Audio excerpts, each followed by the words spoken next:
to discuss what we might expect from this classic come fall. Jonah Keri, senior writer for CBS Sports, good enough to join us now to preview Game 1. Jonah, it is Leicester v. Kluber. We have seen Leicester on this stage before. He has performed and well, 3-0 with an ERA under a half run per. What are you going to be watching for tonight from these two?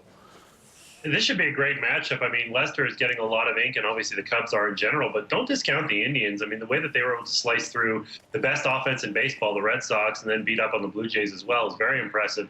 Corey Kluber might win the Cy Young this year, and they've got great weapons out of the bullpen, including Andrew Miller, who's as dominant a bullpen force probably since Mariano Rivera, except that the Indians use him even more aggressively. They'll bring him into the 5th, 6th, 7th. You might see him for 2 innings or even more. So the Cubs, listen, you look at it and you go kind of piece by piece, and you can say that the Cubs win most of the matchups. But it's not like the Indians are pushovers. They can easily win this series. They have some pieces that are very impressive as well. You mentioned Andrew Miller, and the way he is used, save situations are really no longer. It's just when Terry Francona decides, I need to extend this game and give my offense a time to heat up.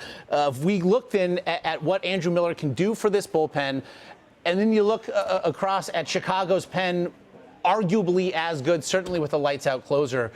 Is there a definitive edge you see there?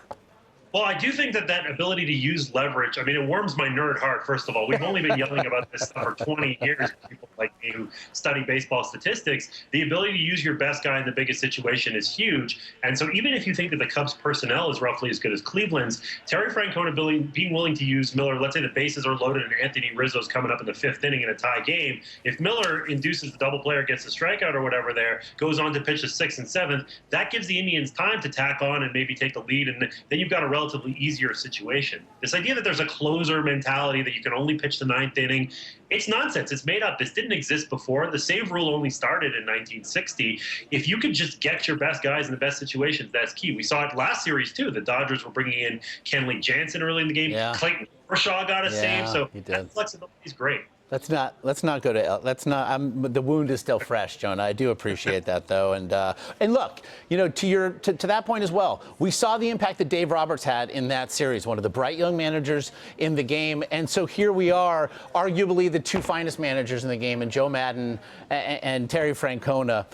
Is there, it seems really, if nothing else, we've got 2 of the best clubs in baseball, if only because I feel like even here we're splitting hairs.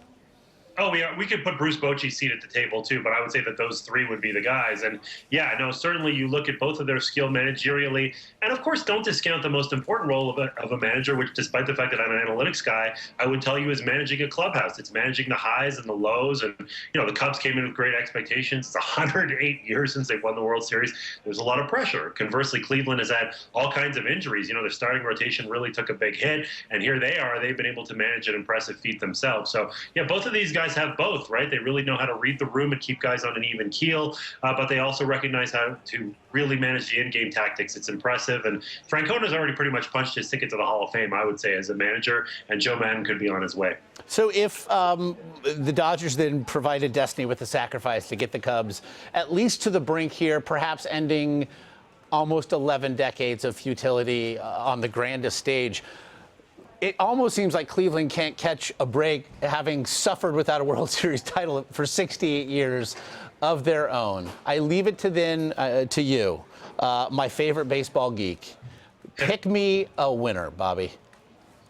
Well, I am going to take the Cubs in 6, and I'm a notorious jinx, so you can take that with a grain of salt. Sports Illustrated cover has nothing on me, but, you know, you look at the matchups here, and, you know, it really does favor the Cubs in most respects, except maybe for that bullpen and possibly base running, where the Indians are very good too. But the Cubs have the hitters, the Cubs have the pitchers.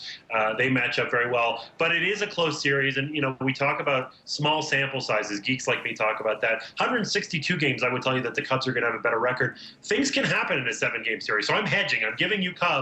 But I'm saying if the Indians win, don't come to me and complain that you gambled away your kids' college fund, because that wasn't my fault. All right, so then you're going to say Chicago gets it done, but they're going to get it done on enemy soil, on enemy territory. It's going back to Cleveland at least.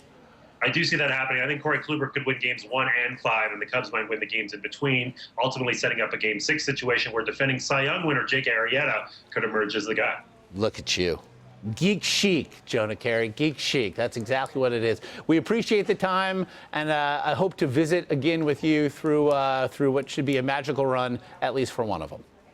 Would love that, Josh. Thank you.